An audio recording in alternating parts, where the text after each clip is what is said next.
பட்ஜெட்டை பொறுத்த வரைக்கும் நேரடி நிதி பகிர்வு, அது நேரடியாக டெவல்யூஷன் கிராண்ட்டில் அமௌண்ட் வந்துடுது. அது எல்லோருக்கும் வெளிப்படையாக தெரியும். இன்றைக்கி தமிழகத்தை பொறுத்த வரைக்கும் கிட்டத்தட்ட எல்லா ஸ்கீமுமே சென்ட்ரல் கவர்மெண்ட் ரன் பண்ணுற ஸ்கீம். முதியோர் உதவித்தொகை மத்திய அரசு நடத்துறது, ஏழைகளுக்கான வீட்டு திட்டம் மத்திய அரசு நடத்துறது, விவசாயிகளுக்கு கொடுக்கக்கூடிய கிசான் சம்மான் நிதி மத்திய அரசு நடத்துறது. இது போன்ற ஆயிரக்கணக்கான லட்சக்கணக்கான கோடிக்கணக்கான பயனாளிகள் ஒரு திட்டத்தில் பயன்படுறாங்க. முத்ரா கடன் திட்டம் பயனாளிகள். ஆனால் நீங்கள் கூட்டி கழிச்சு பார்த்தீங்கன்னா முதலமைச்சருக்கு தெரியும். பல மேடைகள் நாம் சொல்கிறோம், மோடி அவர்களுடைய அரசு வந்த பிறகு தமிழ்நாட்டிற்கு நாம் கொடுத்த பணம் நிதி பகிர்வு அடிப்படையில் 2.5 மடங்கு உயர்ந்திருக்கிறது.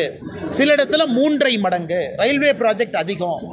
46,000 கோடி ரூபாய் இன்னைக்கு நேஷனல் ஹைவே வேலை தமிழ்நாடு நடந்துகிட்டு இருக்கு. விமான நிலையம், துறைமுகத்திலிருந்து இவ்வளவு வேலைகள். அதனால எந்த அடிப்படையில் மாண்புமிகு முதலமைச்சர் ஐயா ஸ்டாலின் அவர்கள் எந்த அடிப்படையில் பட்ஜெட்டில் தமிழ்நாட்டுக்கு எதுவுமே இல்லைங்கிறாங்க? நான் சென்னை பொதுக்கூட்டத்தில் பேசினேன். 10 ஆண்டு காலம் யூபி அரசுல எத்தனை முறை தமிழ்நாடுங்கிற வார்த்தையை பயன்படுத்தினாங்க? 4 முறை. தமிழ்நாடு அப்பனா 6 முறை தமிழ்நாடு என்கின்ற வார்த்தை பட்ஜெட்லேயே இல்லை. அந்த 4 முறை பயன்படுத்தியதுக்கு 8,800 கோடி ரூபாய் வந்துச்சு. தமிழ்நாடுன்னு ஒரு ஸ்பெஷல் ஸ்கீம். நாம எத்தனை முறை பயன்படுத்தியிருக்கோம்? 10 ஆண்டுகளில் 4 முறை பயன்படுத்தியிருக்கோம். 11 ஆண்டுகள், 11வது பட்ஜெட் நாம 1,60,000 கோடி கொடுத்துருக்கோம். அதாவது ஸ்பெஷல் ஸ்கீம் தமிழ்நாடு.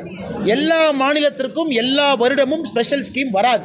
நமக்கு 2021-22 மிகப்பெரிய அளவில் 1,20,000 கோடி ஒரே ஆண்டில் நேஷனல் ஹைவேக்கு வந்துச்சு. போன ஆண்டு ஆந்திரா கொடுத்துருக்காங்க, இந்த ஆண்டு பீகார் கொடுத்துருக்காங்க. ஸ்பெஷல் ஸ்கீம் தமிழ்நாட்டுக்கு வந்திருக்கு.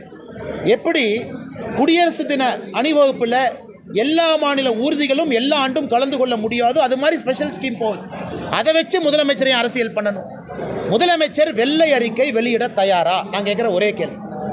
நாங்கள் ஆட்சிக்கு வந்ததிலிருந்து அவங்க ஃபினான்ஸ் மினிஸ்டர்கிட்ட சொல்லி வெள்ளை அறிக்கை கொடுக்கட்டும். 2014 மொத்தமாக தமிழ்நாட்டுக்கு எவ்வளோ வந்துச்சு? காங்கிரஸ் ஆட்சியில் எவ்வளோ வந்துச்சு? நம்ம ஆட்சியில் எவ்வளோ வந்துச்சு?